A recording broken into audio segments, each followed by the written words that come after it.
Olá, muito bom dia para você. Quarta-feira, dia 21, e o Bom Dia Maranhão já começa destacando. Na penúltima entrevista com os candidatos ao governo do Maranhão, o nosso sabatinado será Restes Dias, do PSTU. E uma criança de 4 anos de idade espera há mais de 2 meses por um leito na rede estadual de saúde para um procedimento cirúrgico. E eleições 2022, mandado coletivo registra recorde de candidaturas para o pleito deste ano, é o que aponta o Tribunal Superior Eleitoral. Tudo isso e muito mais é a partir de agora no seu Bom Dia Maranhão, que já está no ar.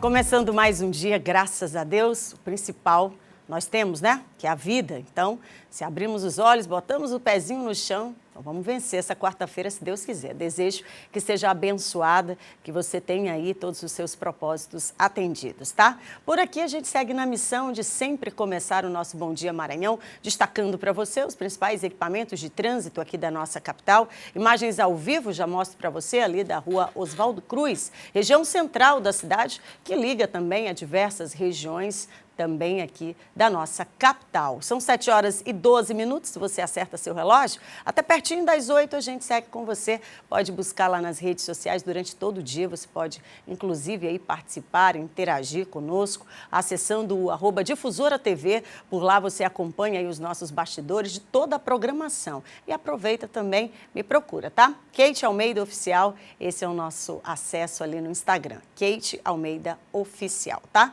A gente troca uma ideia também durante o dia.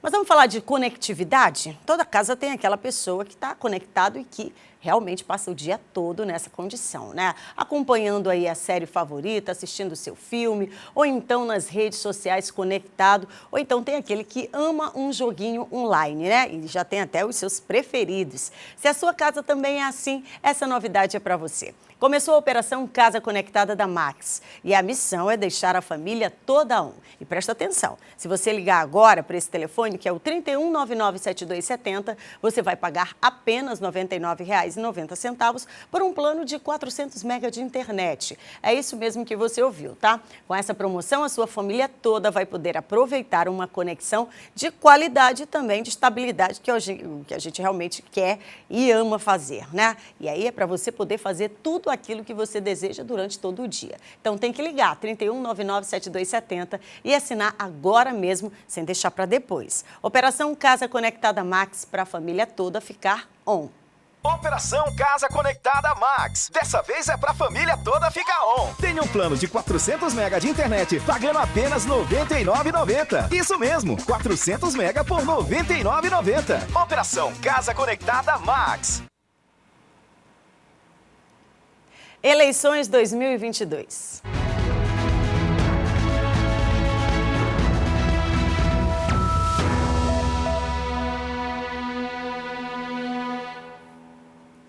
E aqui comigo no estúdio do Bom Dia Maranhão, a gente vai dar sequência à sabatina com os candidatos ao governo do estado. Hoje, o entrevistado, o penúltimo entrevistado, é o candidato Restes Dias, do PSTU. Ele é professor de História da Rede Pública Municipal de São Luís e estadual também.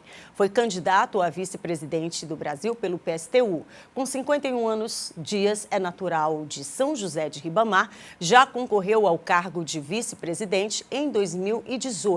Ele também já chegou a concorrer para o cargo de prefeito de São Luís na eleição de 2020. Jairo Mesquita, do PSTU, de 49 anos, é o candidato a vice-governador.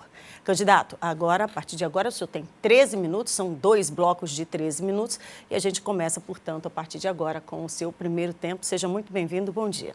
Bom dia, Kate. Bom dia aos telespectadores da TV Difusora aqui, do Bom Dia Maranhão. Para nós é muito importante estar participando desse momento aqui, desse debate, para que a gente possa expor um pouco das nossas propostas e do que a gente também tem de programa para o estado do Maranhão. Candidato, a gente vai começar falando sobre dívida pública, né?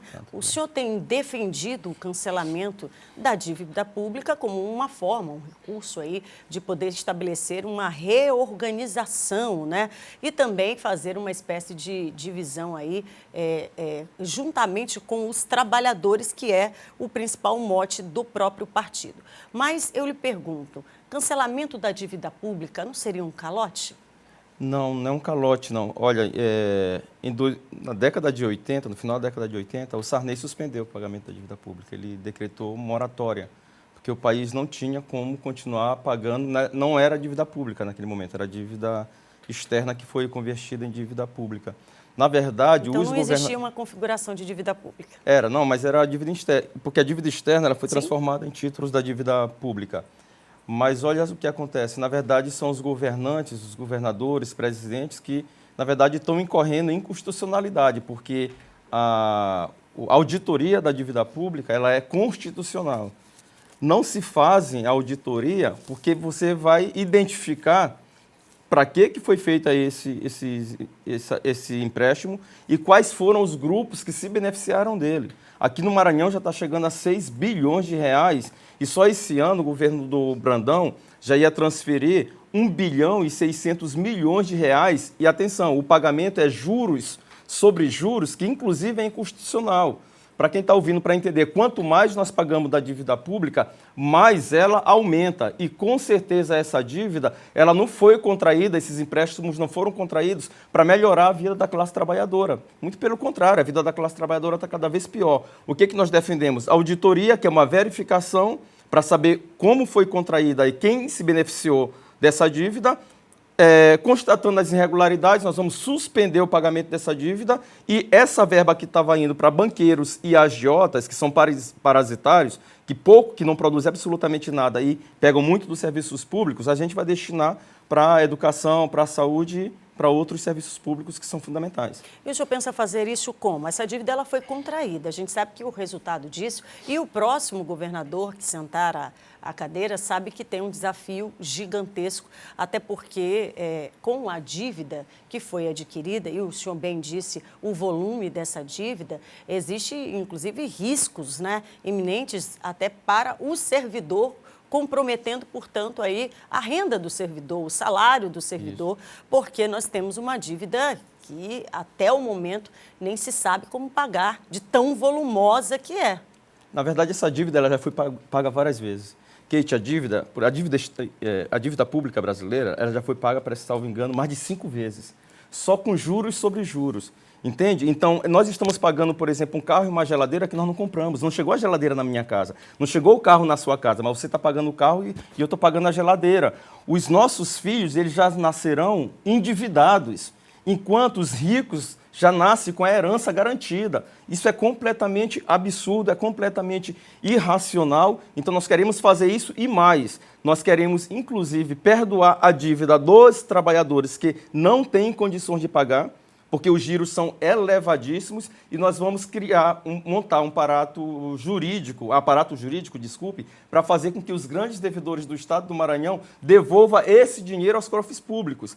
Quem é pobre e favelado paga, e os grandes devedores, quem deve menos, deve 190 milhões de reais, não pagam. Esses 20 principais devedores devem ao Estado do Maranhão algo em torno de 7 bilhões de reais, 20 pessoas, enquanto a maior parte da população está endividada e está tirando o da comida, está tirando o da energia, está tirando o da água para pagar banqueiros. E os impostos, é inevitável perguntar também, porque a gente sabe que o aumento, o volume de impostos também incide diretamente na dificuldade desse trabalhador. Numa possível administração sua, gestão de governo, como é que o senhor pensa em trabalhar a questão dos impostos? Então, olha só, tem um debate que é interessante de fazer, que tem vários candidatos que defendem a privatização, eles dizem que as empresas públicas oneram o Estado. É justamente o contrário.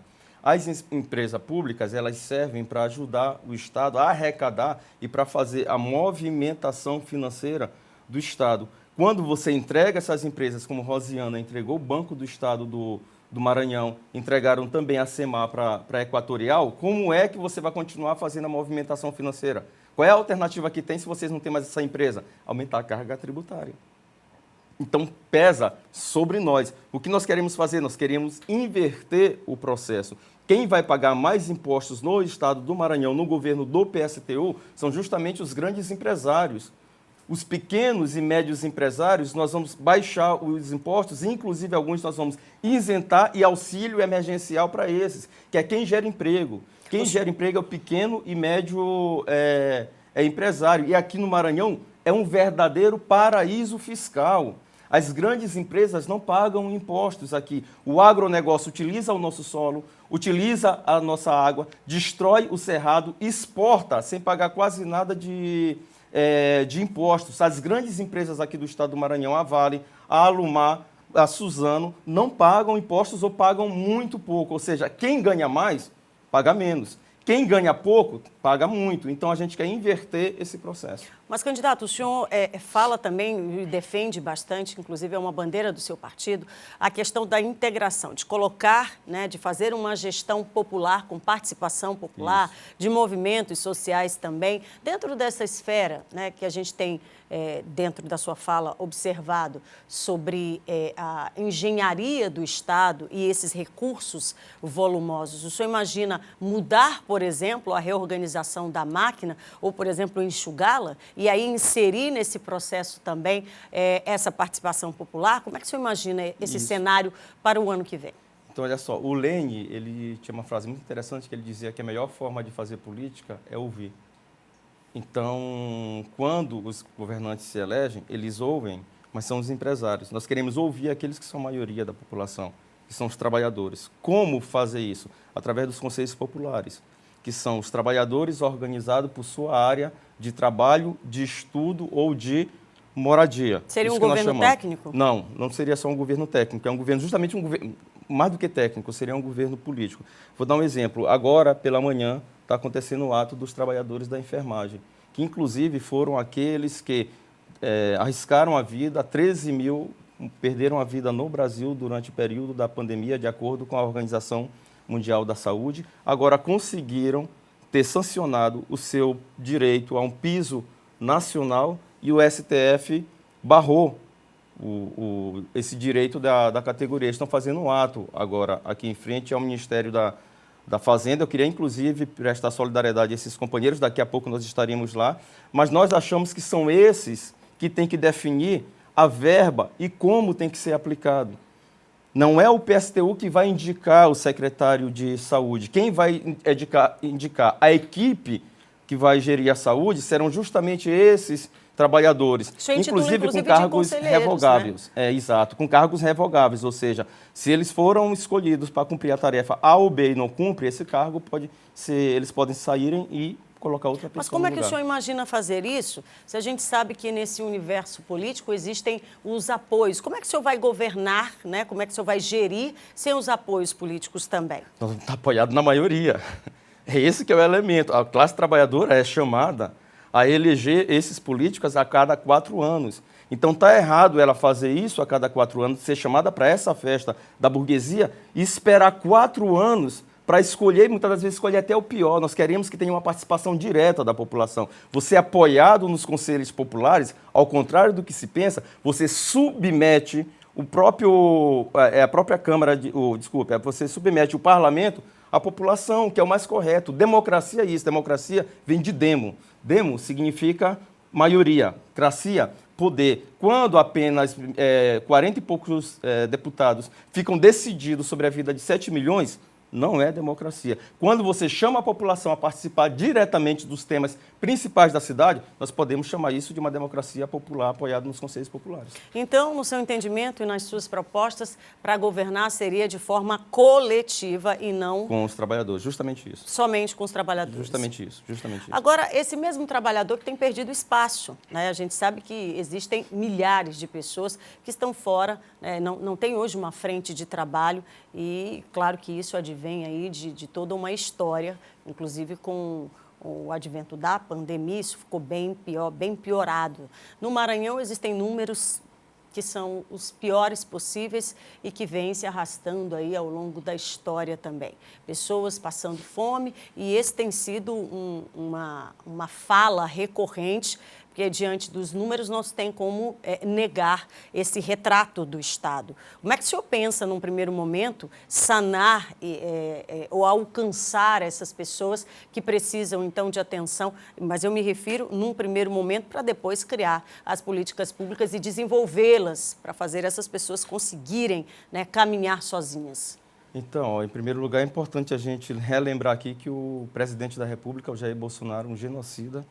Pesquisas que foram realizadas por especialistas da USP chegaram à conclusão que, se ele não tivesse boicotado a vacina e as medidas de proteção social, 400 mil pessoas teriam preservadas as suas vidas. Então, é um presidente que tem que sair da cadeira de dirigente principal do Estado do Brasil e tem que ir para a cadeia. Aqui no Maranhão, nós temos um índice vergonhoso de médico para cada 10 mil habitantes, são apenas 8. É o pior do Brasil, aqui no Maranhão. E é justamente o estado em que a maior parte da população, aproximadamente 93%, precisa acessar o SUS. Primeira coisa que nós vamos defender é verba do SUS, ela tem que ser 100% para a saúde pública. Nós tivemos, no período da pandemia, transferência de verba pública para os hospitais privados, e são esses hospitais privados que estão pagando o salário de R$900 para auxiliar de enfermagem, o que é um absurdo. Um dos setores. Mas aí o senhor não está invertendo os papéis? Porque como é que se fiscaliza? Aí já não está na sua competência. De fiscalizar O senhor está falando sobre defender, né? A verba do SUS, na verba do SUS, no governo nosso, não vai ser transferido para os hospitais privados. E mais do que isso, Kate, no governo do PSTU, hospital privado, que não respeitar o piso salarial dos trabalhadores da saúde, nós vamos estatizar esses hospitais. É um absurdo o setor. De que forma que o senhor vai fazer isso? Um dos setores que mais lucraram durante o período da pandemia, que eles estavam preocupados com os cofres deles, enquanto esses trabalhadores preocupados com a vida da população, se contaminando, morrendo, e agora esses indivíduos vêm dizer que dá o piso, garantir o piso salarial da categoria, eles vão quebrar? Eles vão quebrar. No governo do PSTU, nós vamos olhar de cabeça erguida para empresário. Empresário não vai pintar e bordar no governo do PSTU. Se não respeitar os trabalhadores da saúde, nós vamos estatizar. Eles vão procurar outro estado ou outro país, mas aqui no Maranhão não fica. Vai ter que respeitar trabalhador. Atacar trabalhador é algo normal. Agora, quando a gente tenta manter a lei que é deles, aí parece ser um absurdo. Não, eles vão ter que respeitar o governo do PSTU e vão ter que respeitar a classe trabalhadora aqui no nosso estado. Muito bem. A gente vai para o intervalo. Na volta, o senhor consegue responder, então, com mais tempo, esses questionamentos, tá? Tudo bem. Um intervalo rapidinho. Na volta, a gente retoma, então, a entrevista com 13 minutos.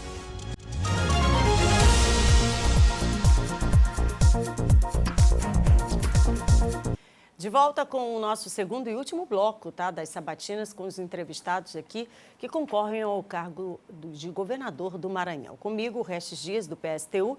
O senhor já pode começar a responder, inclusive, se quiser. O tempo já está na tela.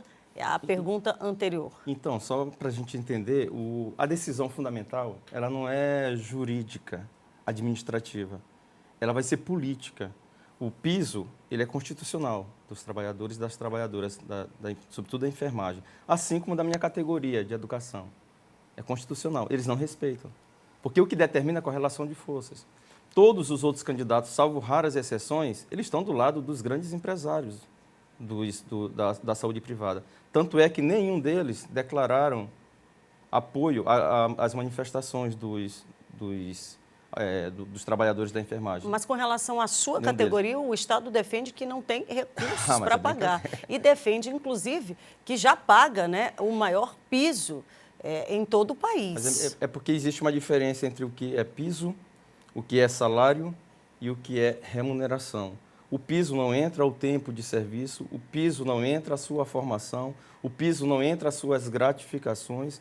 Não entra nada disso. O piso é o salário base no início da carreira. Piso é isso aqui. Aquilo ali é teto.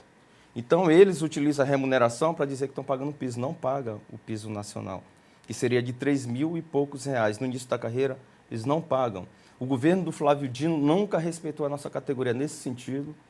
Suprimiram 8 artigos da nossa da nossa tabela de vencimento, 8 artigos, impuseram o novo ensino médio sem fazer qualquer discussão com a categoria, inclusive suprimindo carga horária de disciplinas como a minha em sala de aula. Eu tinha 13 aulas de história, agora eu tenho 6, o resto tudo são eletivas, que são disciplinas que você vai improvisando. Mas o senhor defende redução, né, de Não, horário eu de continuo trabalho, com 13 horas, eu continuo com 13 horas, mas de história é só 6, o resto são disciplinas que você vai improvisando.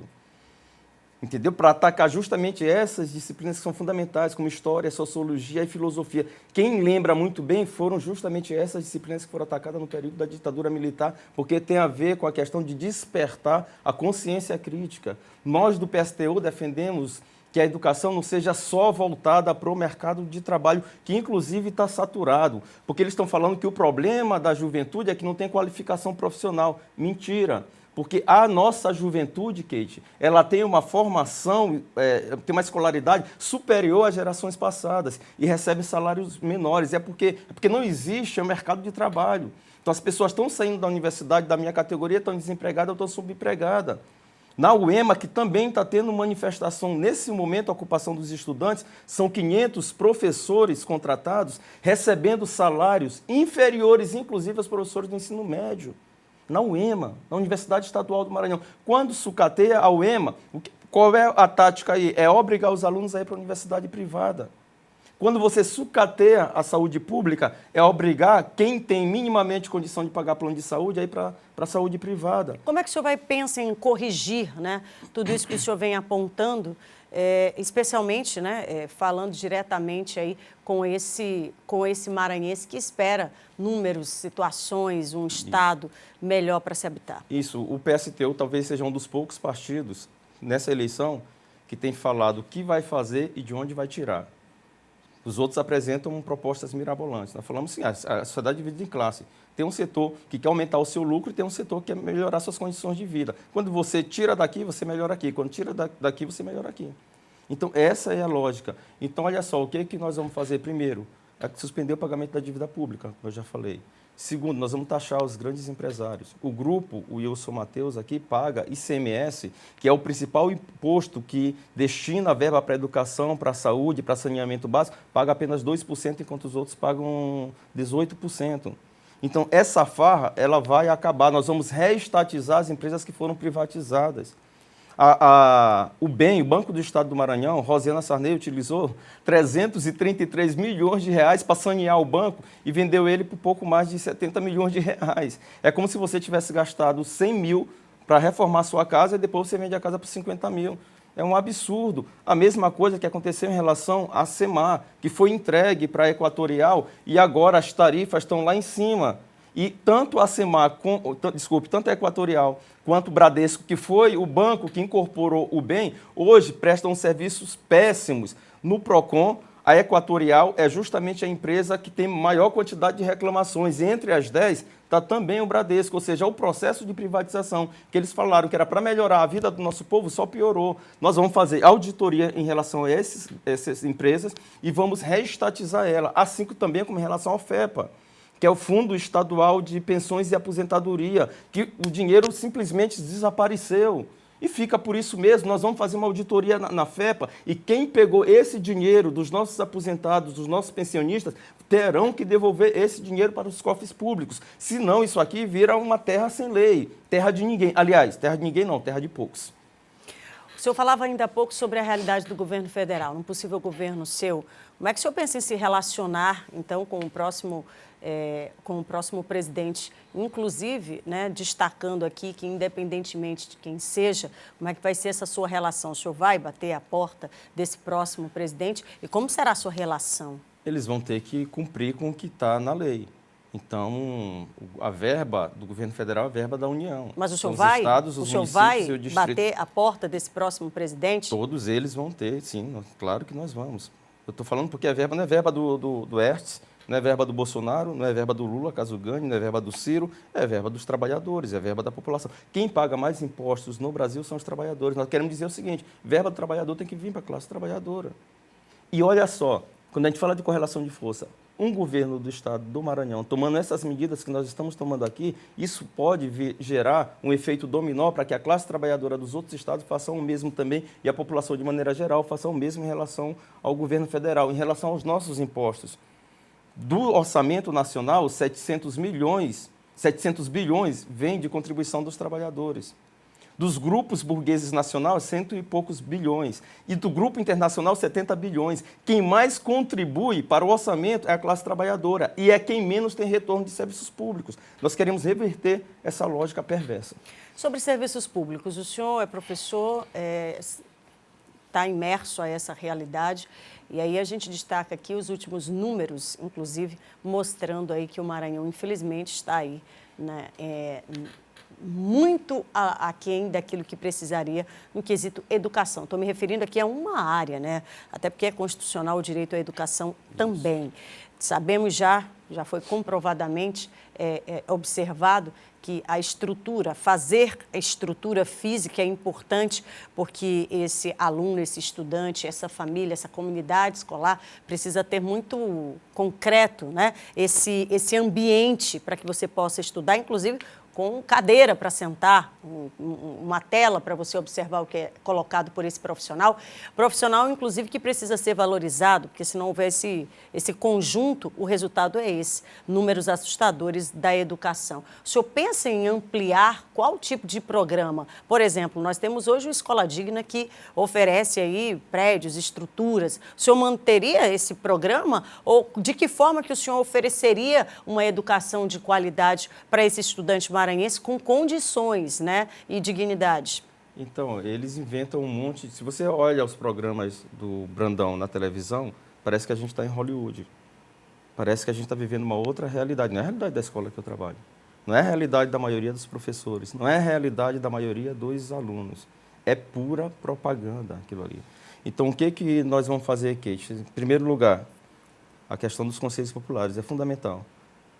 Os conselhos populares. Quem mais entende de educação são os professores, junto com os pais de alunos, junto com os alunos organizados nos grêmios estudantil. Esses entendem muito. Nós costumamos subestimar a capacidade da classe trabalhadora. Eles entendem muito. Segundo, para universalizar a educação no estado do Maranhão, para que ela possa chegar, inclusive, naqueles lugares mais, que inclusive não tem problema seríssimo de transporte coletivo, nós vamos ter que destinar pelo menos 30% da verba do orçamento para a educação pública ou 10% do PIB. Se for 20% do orçamento, desse aí, 6% tem que ser para a educação inclusiva. As escolas, elas têm que ser adaptadas. O governo federal está querendo fazer o contrário. Está querendo voltar às escolas especiais e fazer com que as pessoas que têm deficiência não participem mais das salas chamadas regulares, o que seria um absurdo. Agora, nós temos que ter um projeto também de preparar o indivíduo para a vida. Nós queremos uma escola que prepare os alunos para que sejam antirracistas, para que sejam antimachistas, para que sejam anti-LGBT-fóbicos. Esse estado é um estado perigoso para a minha raça. De cada 100 pessoas assassinadas, 91 são negras.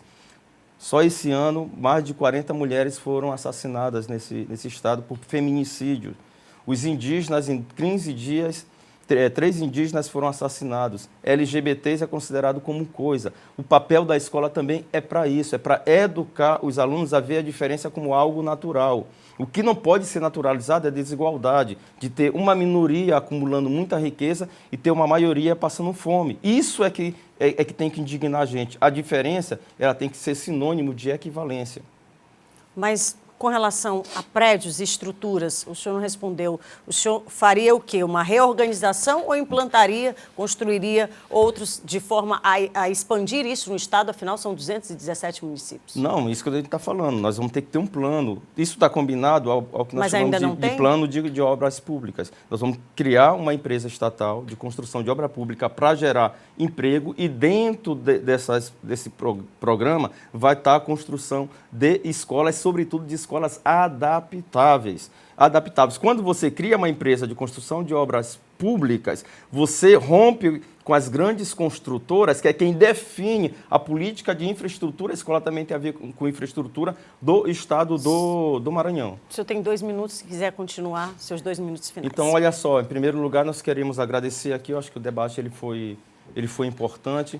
É importante que você acompanhe as nossas redes sociais, porque o PSTU, infelizmente, foi excluído de ter seus programas no horários eleitorais. O PSTU não tem direito à inserção, excluíram o PSTU de vários debates, outros foram cancelados. E onde o PSTU está, onde o Estes Dias está, o Carlos Fujão não aparece. Onde o Saulo está, o Fujãodinho também não aparece. Então, isso demonstra que o programa que o PSTU está apresentando é um programa que tem uma coerência, é um programa que tem uma lógica. É importante votar no Estes Dias 16 junto com o vice que está aqui, o meu companheiro Jairo Mesquita. É importante eleger o Saulo Arcângeli, que está presente em todas as lutas para senador 161, desculpe. É muito importante eleger os deputados e as deputadas estaduais e federais do PSTU, as nossas candidatas. É muito importante votar em Vera Lúcia e votar em Raquel Tremembé, que é a primeira chapa afro-indígena da história do nosso país. Acompanhe nossas redes sociais. Agora nós vamos falar para vocês. Se for para continuar a situação de miséria que está instalada no nosso estado, com mais de 2 milhões de indivíduos passando fome, não vote no PSTU. Se for para a educação continuar do jeito que está, não vote no PSTU. Se for para os empresários do estado do Maranhão continuar dizendo o que os governos têm que falar, têm que fazer, não vote no PSTU. Agora, se você quer mudar essa realidade, se você quer apostar num governo dos trabalhadores, pela primeira vez na história desse estado, desde que o primeiro europeu pisou aqui, vote no PSTU e vamos mudar a cara desse estado, e que seja um estado para todos e não para uma minoria. Muito obrigado. Obrigada, candidato, pela participação aqui hoje. O último sabatinado do Bom Dia Maranhão será o professor Joás Moraes, do Democracia Cristã. Eleições 2022.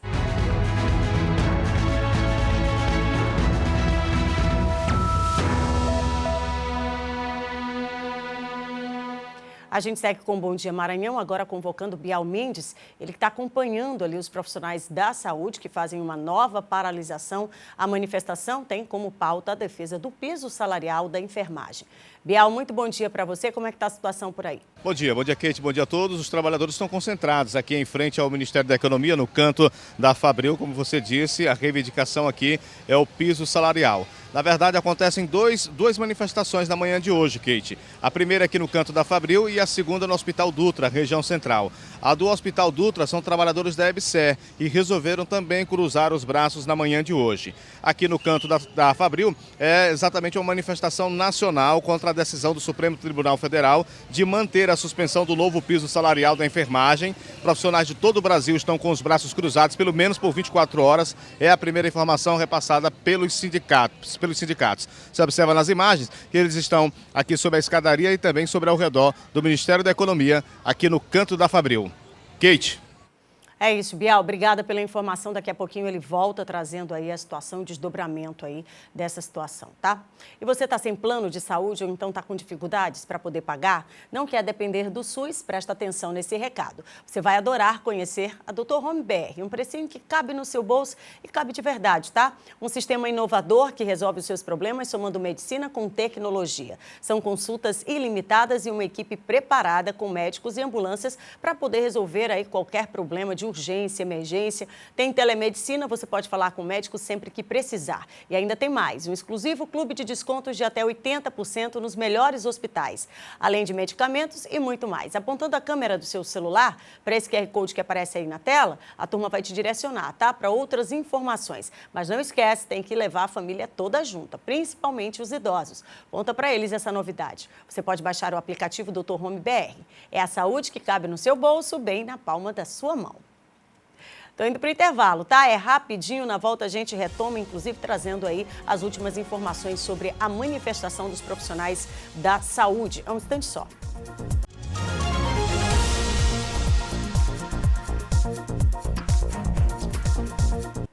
De volta com o nosso Bom Dia Maranhão e, claro, agora falando sobre oferta e promoção. Quem está com a gente hoje é a Deusa, falando, claro, desse aniversário que é o mês inteiro, trazendo oportunidades para você. Muito bom dia, Deusa. Bom dia, Kate. Oi, gente. Bom dia. A Liliane continua com o show de ofertas. Aproveite hoje para você comprar seu refrigerador duplex 371 litros por apenas R$ 2.899. Cama box casal por apenas R$ 999. Então, a hora é agora de aproveitar. Corre para a Liliane, que Liliane faz parte da sua vida. É isso, faz parte da sua vida, do nosso Bom Dia. Chegando por lá, você já disse que viu aqui no nosso Bom Dia, tá? Vamos falar sobre saúde. Uma criança de apenas 4 anos de idade aguarda 2 meses internada no Hospital da Criança, Dr. Odorico Amaral de Matos, aguardando um leito da rede estadual de saúde para poder realizar um procedimento cirúrgico. Não é a primeira vez que a Alessandra denuncia o problema. O filho dela, de 4 anos, está internado há semanas no Hospital Odorico Amaral de Matos, o Hospital da Criança em São Luís. Segundo ela, o filho precisa passar por uma broncoscopia e ser transferido para o Hospital Estadual Juvencio Matos, o que até aconteceu, mas o procedimento foi negado. O neném foi para o Juvencios, né, dia 19, para fazer a broncoscopia. Só que a médica que estava lá se negou a fazer a broncoscopia, falando que não tinha necessidade. Ele chegou até a trocar de cânula, só que não deu jeito. E a cânula até que ele está agora, eu que comprei, porque o hospital não me dá. Aí eu tô nessa luta, fiz campanha, joguei no Instagram, tô na justiça, só que eu não consigo leito pro meu filho. A situação de Nicolas Gabriel, que tem paralisia cerebral, estaria se agravando e o retorno nada positivo. Eu praticamente estou perdendo as minhas forças, tentando ser forte, porque tudo que eu podia fazer eu já fiz e peço para quem for responsável da questão de transferência para mandar meu filho. Ele só precisa fazer um exame para saber o que ele tem. Caso semelhante ao de Luciene, com um filho de 9 meses internado desde maio. Arthur Felipe Diniz Correia estaria com convulsões e hidrocefalia e também aguardando leito no Juvencio Matos para continuar o tratamento, mas sem resposta. Lá ele pegou várias infecções, inclusive tá com uma hepatite medicamentosa, precisa da transferência. E cada dia que passa ele está piorando cada vez mais. Muito bem, a nossa equipe e produção entrou em contato com o governo do Maranhão, mas até agora não obtivemos nenhum retorno sobre essa triste e lamentável situação. Deixa eu falar com o Bial novamente agora, ele que acompanha aí a manifestação dos profissionais da enfermagem. Como é que está a situação agora por aí, hein, Bial? Aumentando, viu, Kate? Cada segundo que se passa. Eles estão se concentrando aqui, mas há uma certa divisão, porque aqui é o protesto nacional. E no Hospital Dutra são os trabalhadores da EBSER, que também resolveram cruzar os braços no dia de hoje, exatamente por conta do acordo coletivo. Aqui é por conta daquela decisão do Supremo Tribunal Federal, que resolveu suspender o piso salarial por parte dos enfermeiros. Estão concentrados aqui na escadaria e também aos redores aqui do canto da Fabril. É isso, Bial. Obrigada pela informação. A gente conclui aqui o nosso Bom Dia Maranhão, mostrando imagens direto deste protesto. Durante todo o dia você acompanha aqui. Tchau, gente. Fiquem com Deus.